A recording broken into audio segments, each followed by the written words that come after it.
I'm Andre Huey and welcome to another edition of Inside Politics as we are doing special interviews with candidates contesting the elections in St. Maarten, the snap elections which will be held on August 19th. I'm here at the URSM faction office, one of the parties contesting the elections in St. Maarten, and this is at the Parliament building, and I'm here with Mr. Somersall. He's one of the candidates on the URSM list. Mr. Somersall?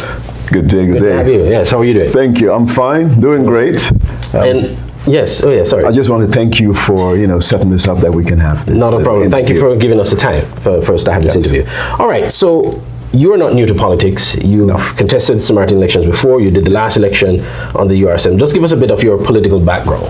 Well, I got into politics just after AMR in 2018. I run with the Christian Party back then.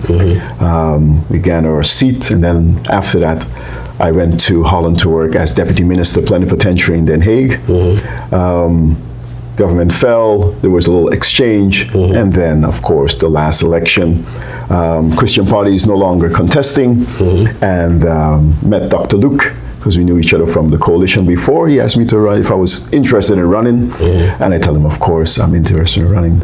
I care about my country and what's going on here. So that got me back in the game. Run with the party. We garnered 2 seats. I'm a faction policy advisor, and unfortunately, we have to go back to the polls again. And such a short time. So me getting involved in politics is just because I care about the country and the people, and I just want to give back to my country. This is my home. You want to see things improve. How would you say the experience serving in the government before would have motivated you or given you experience that you can now take to this new thrust to get back into power? Well, being a deputy minister in Holland really opened my eyes on the way politics can be, not politics, how a parliament can run. Because being there, we had to lobby with the second chamber in Holland to get initiatives going for the country. And I've seen how small little changes in legislation had such a big impact on Holland and the country. And that is something that I miss here at home, that we just make small little changes to create a big impact here in this little island. We tend to want to change a whole legislation before anything done, when a few little amendments can have the same outcome. Seeing how that was done there, and that experience that I gained, is what I would love to bring to the floor of Parliament here. That same dedication and making things happen. I've seen over 60 motions knocked off in one meeting in Holland. And I'm asking myself, why can't we do that here at home? Just small changes. That's what we need. Small changes. As you talk about small changes, obviously, as you talk, you mentioned that you're now going back to the polls less than 6 months after the last election. We've seen this happen too often in St. Maarten. Why is this, and what can be done, and what can you, if you're elected, help to do to minimize or to remove that altogether? Well, we're always talking about electoral reform. That is needed. We have to make changes to that legislation. Right now, everybody campaign on it, but when we sit here in office, nobody touches it. And until that is changed, that somebody could just leave the party, go with the seat, although they didn't gain their votes outright to own their own seat. Until we change those things, this is going to continue happening. People are going to be shifting left and right, and government is going to be thrown down, and then we're going to have to go back to the polls. It also has to do with maturity in Parliament. Very often now, for me, I get the feeling that Parliament here is a playground for some representatives.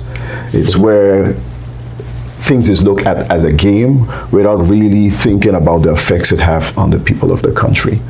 And I think that should be the key to any decision making or any voting that should happen here in Parliament, that we always have to think about how is it going to affect the people. And from that viewpoint is how you vote. But electoral reform is needed. Well, on the sort of electoral reform, and I did ask another candidate this, obviously that's going to take time. Yes. But also you have the situation where, and I remember years ago when it was attempted, Holland had essentially asserted, every individual candidate has a right to decide whether or not they become an independent candidate or what they do with your vote. Yes. How are you going to overcome that hurdle if that is the sentiment from Holland? How are you going to make the changes that will ensure that if someone pulls their support from the government, it doesn't lead to the government falling? Well, you'll have to change the legislation. And like you say, it will take time, and that's the way it is now. And that's why we will have to change the legislation to say, hey, the seat belongs to the party.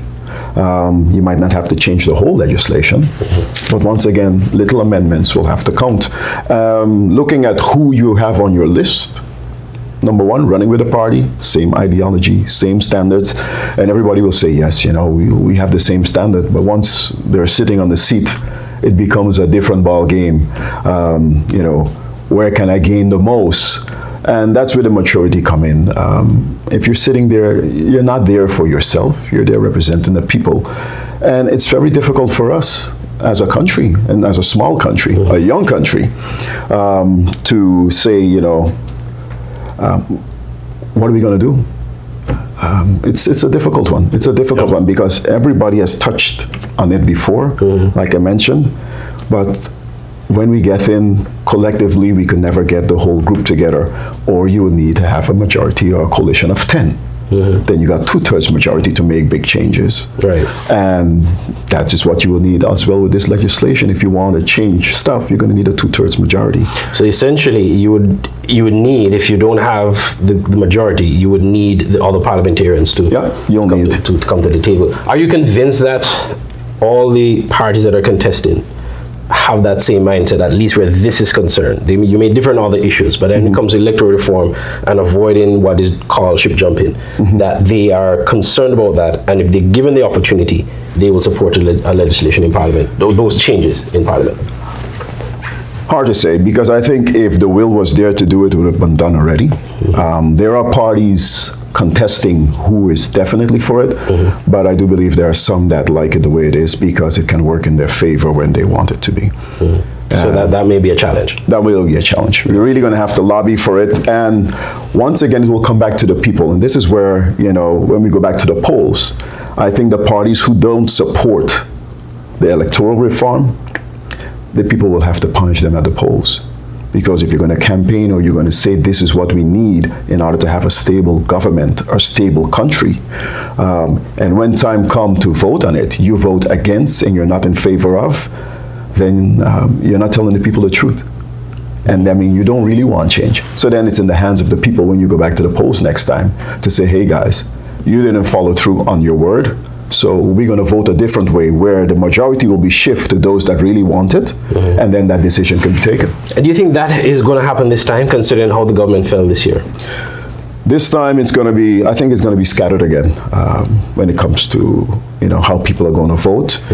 I do know that people are fed up and people are very upset with the way government fell.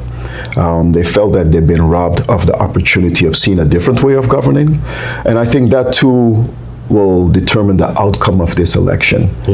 Because whenever you speak to people, they're saying only 17 days. What can a government do in 17 days?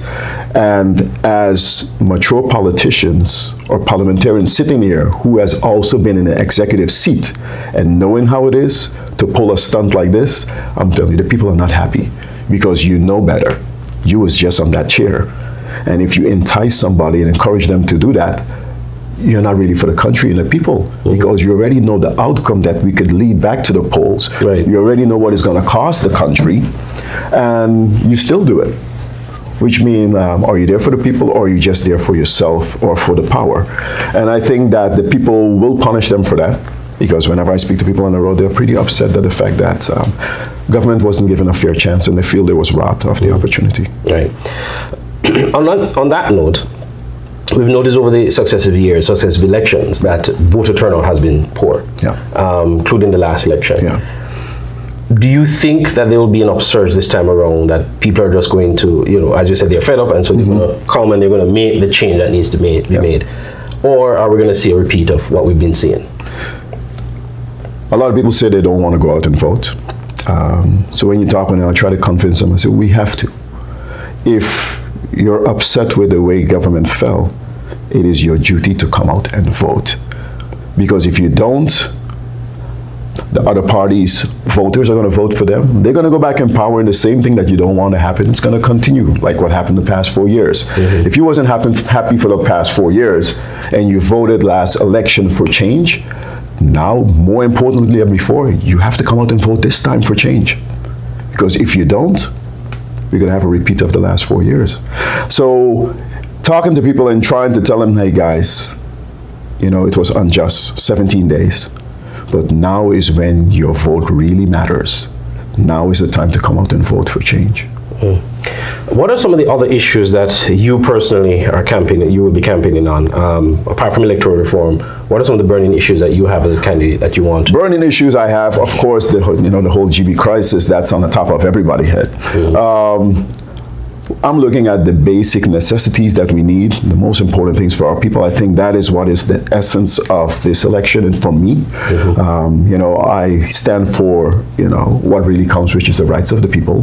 But if I'm looking at what is right now the GB situation, that has to be dealt with once and for all. Of course, we're in the process now, containers are coming, but this should have never happened in the first place. When it comes to the basic infrastructure of our island, we need to have things in place. Policies have to be there.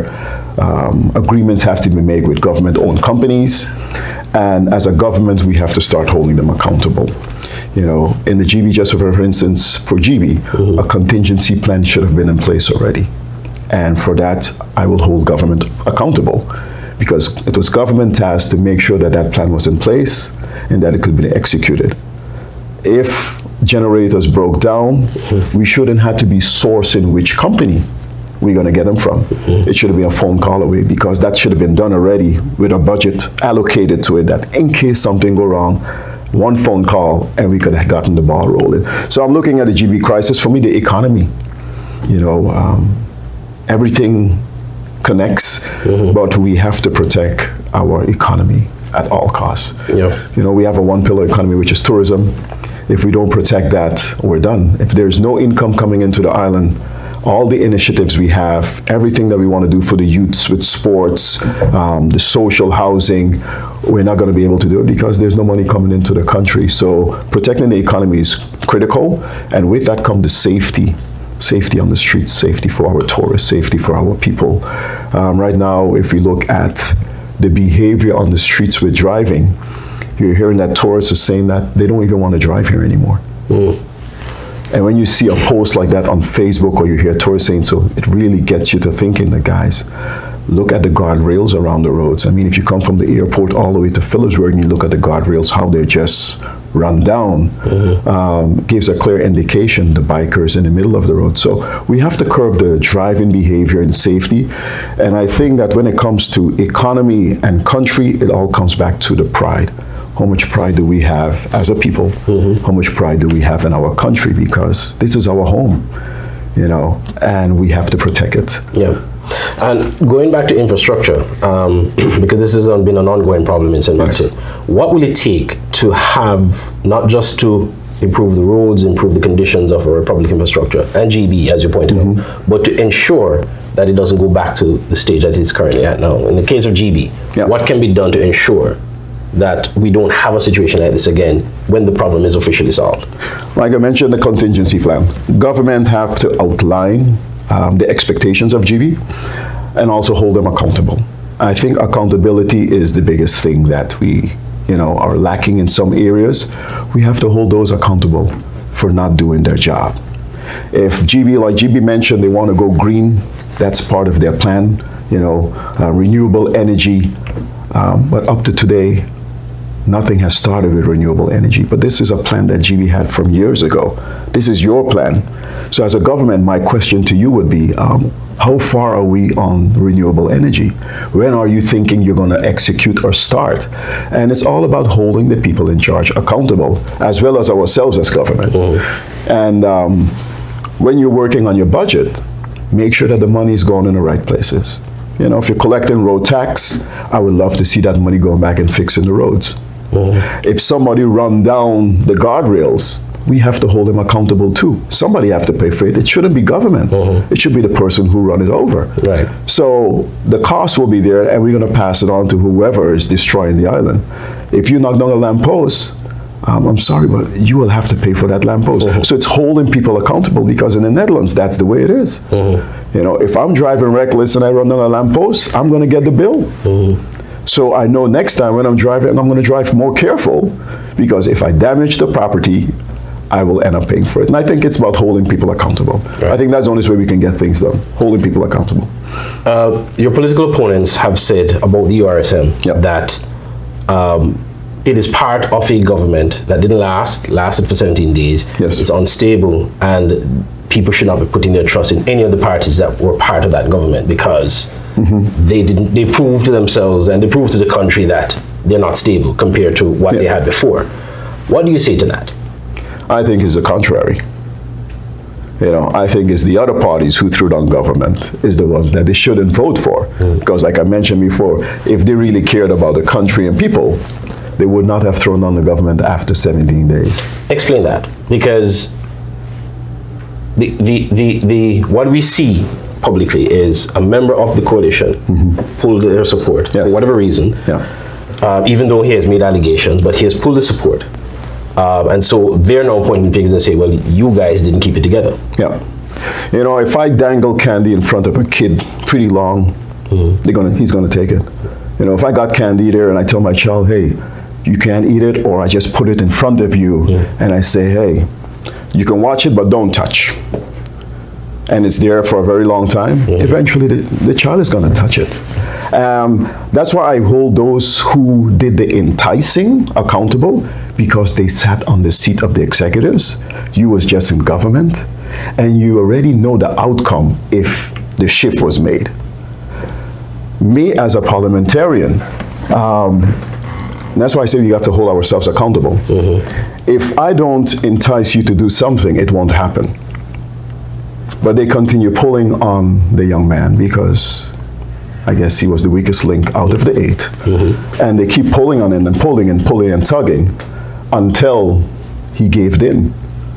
But if they would really care about the country, just like the previous government, when they sat there for 4 years, and it wasn't a stable 4 years, because in between there they had to get 2 other parliamentarians to try and keep it all together. So the last 2 years of the 4, they was just in survival mode. Nothing much happened for the country, but it was all about keeping government together so we can say, hey, we lasted 4 years. The other parties that was in the opposition during that time didn't pull on anybody to throw down government. To the contrary, they decided we wanted to have a stable government for 4 years. They could have done the same thing, but they took the mature road and say, you know what, stability is better for the country. And that's why I blame the parties that did the enticing, because if stability is better for the country, you would leave the government run, because we know when government fall, we lose investors. Nobody's going to invest in a country where government is falling the whole time.